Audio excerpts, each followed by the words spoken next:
Text of meditation. with Goenka or Yeah, with Manindra? no, with Oh, Goenka. so you spent 2 years doing the Goenka style Oh, more. I vipassana. spent close to 4 years, Uh-huh.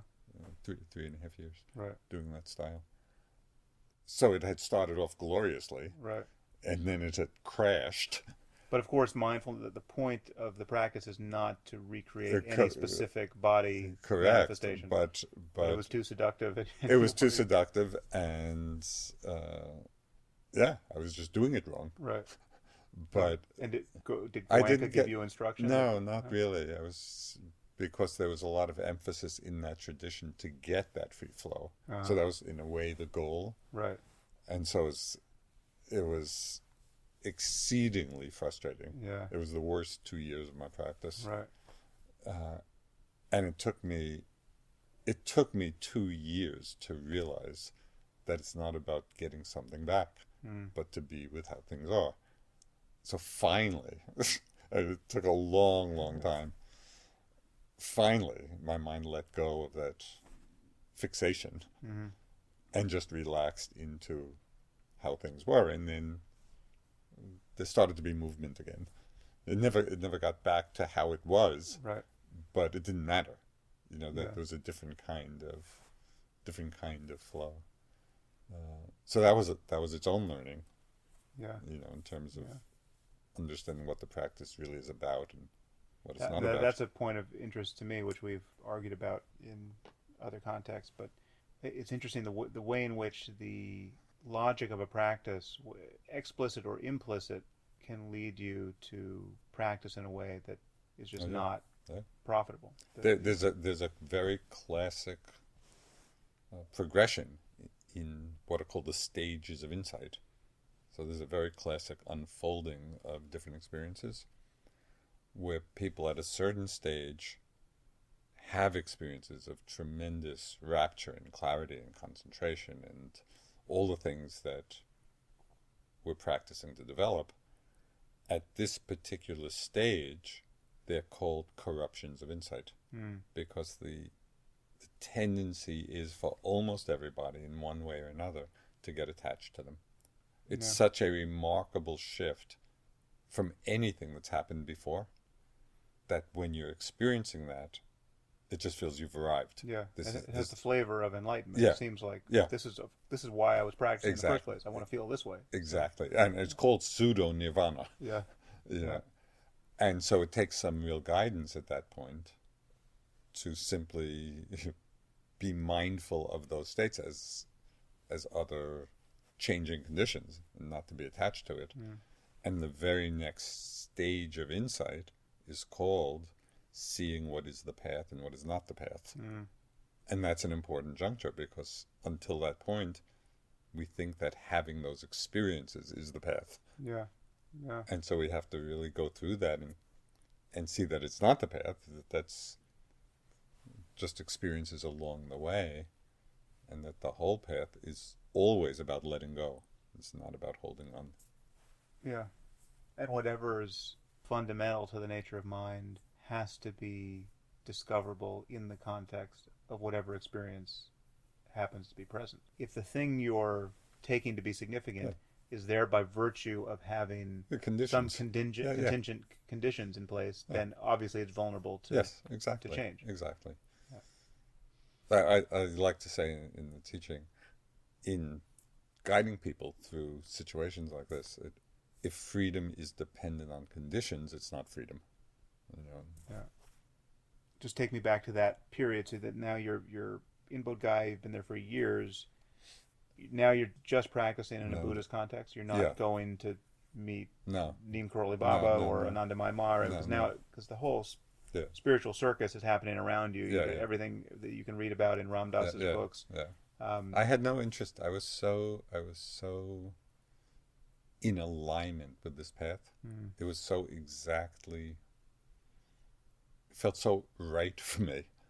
I really had no interest in doing anything else except deepening my experience. And over the years, there is an unfolding path of experience, and go through all kinds of different experiences, all of which are to be let go of.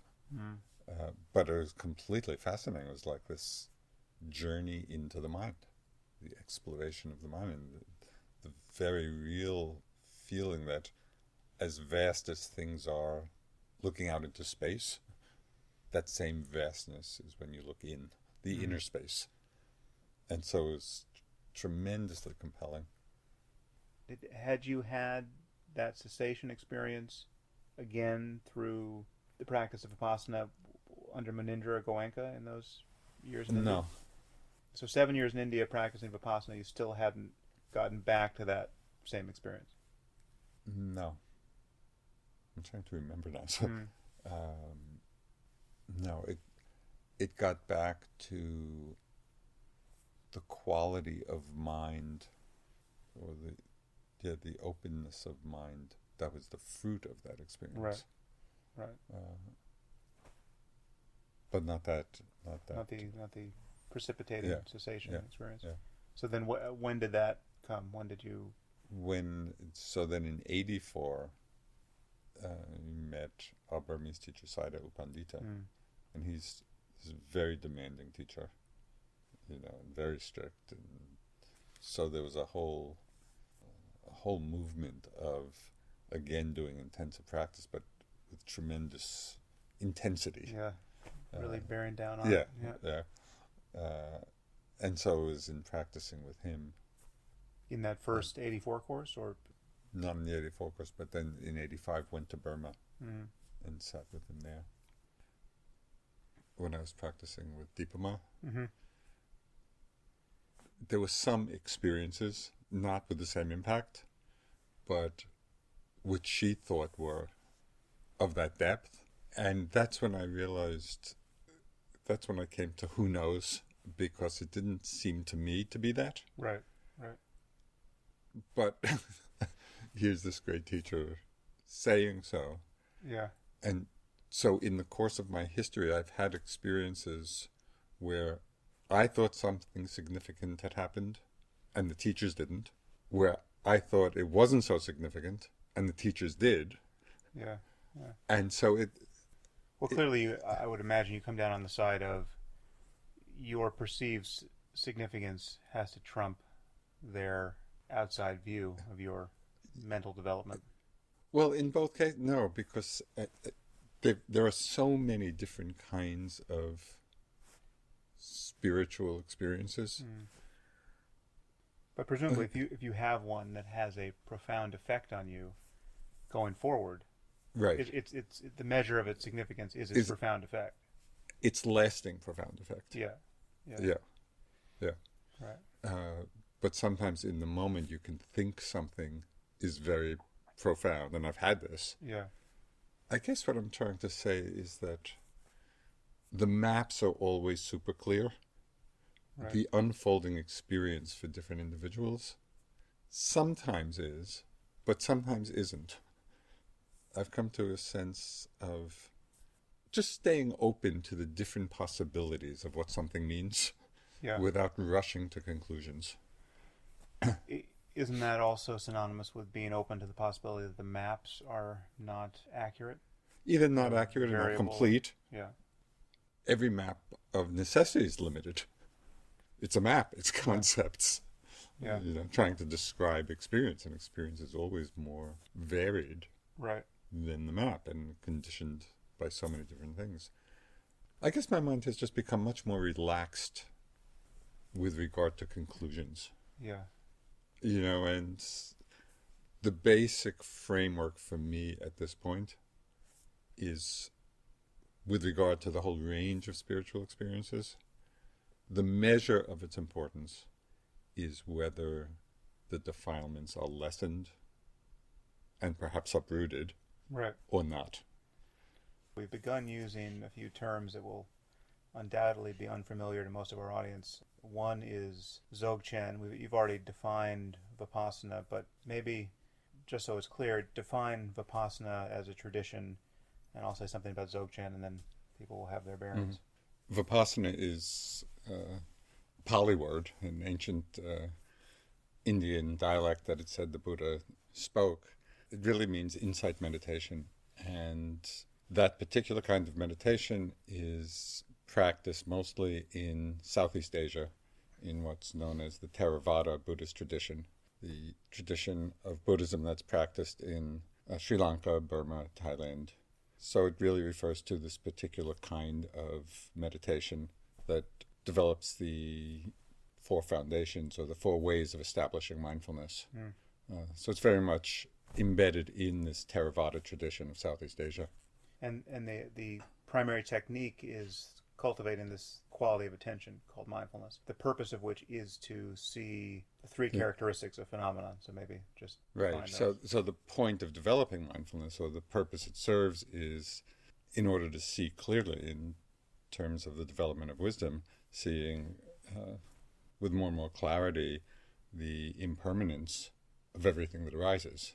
Whatever arises is also going to pass. And in Vipassana, we begin to see this flow of impermanence on more and more microscopic levels. As the mind gets more refined, concentration stronger, we're really in the momentary flow of phenomena. And as a result of that, we begin to see what is called the unsatisfying nature of phenomena, the characteristic of things being ultimately unsatisfying. And that's what we should perhaps put a footnote there, that this term that you're translating as unsatisfying or unsatisfactory is often translated as suffering, and hence the idea that the Buddha said life is suffering. Right. You might just wax for a moment on that topic. Yeah, I think that the Pali word is dukkha, and it is the central word of the Four Noble Truths of the Buddhist teachings. The truth of dukkha, the cause of it, the end of it, and the way to the end. As you mentioned, dukkha is often translated as suffering, but it's not a very accurate translation because, as we know, there are many things in life that are pleasant and enjoyable and we don't experience as suffering. The deeper meaning of the word dukkha is that things ultimately are unsatisfying or unreliable precisely because they're impermanent. Some of these things are pleasant, some are unpleasant, but all are equally dukkha in the sense of not capable of giving us a lasting satisfaction. In that way of understanding it, it becomes much more universal. We can begin to encompass all of our experience in this truth of dukkha, which is very related to the truth of impermanence. And the third characteristic, which is illuminated through Vipassana, is the selfless nature of phenomena, that this flow of experience doesn't belong to anyone. There's no self behind it to whom it's happening. That what we are is this flow of change. And so the mindfulness is really in the service of developing this wisdom. And the wisdom is in the service of liberation. Because when we see the three characteristics, then the mind doesn't hold on, it doesn't grasp. And in the freedom from grasping, the mind is freed. And so when you say liberation or freedom, what is one liberated from and what is one free of? Ultimately, what we're freeing the mind from are various afflictive emotions, which the Buddha condensed into three roots, three unwholesome roots of greed and hatred and delusion, out of which all the others come. Right. And that's really what we're freeing the mind from. Right. Freeing it from greed, freeing it from hatred, freeing it from delusion. Okay. Well, so I guess the other term that is going to come up, perhaps we've mentioned it already, I'm raising it as a counterpoint to Vipassana practice. It's the teachings of Dzogchen in the Tibetan Buddhist tradition.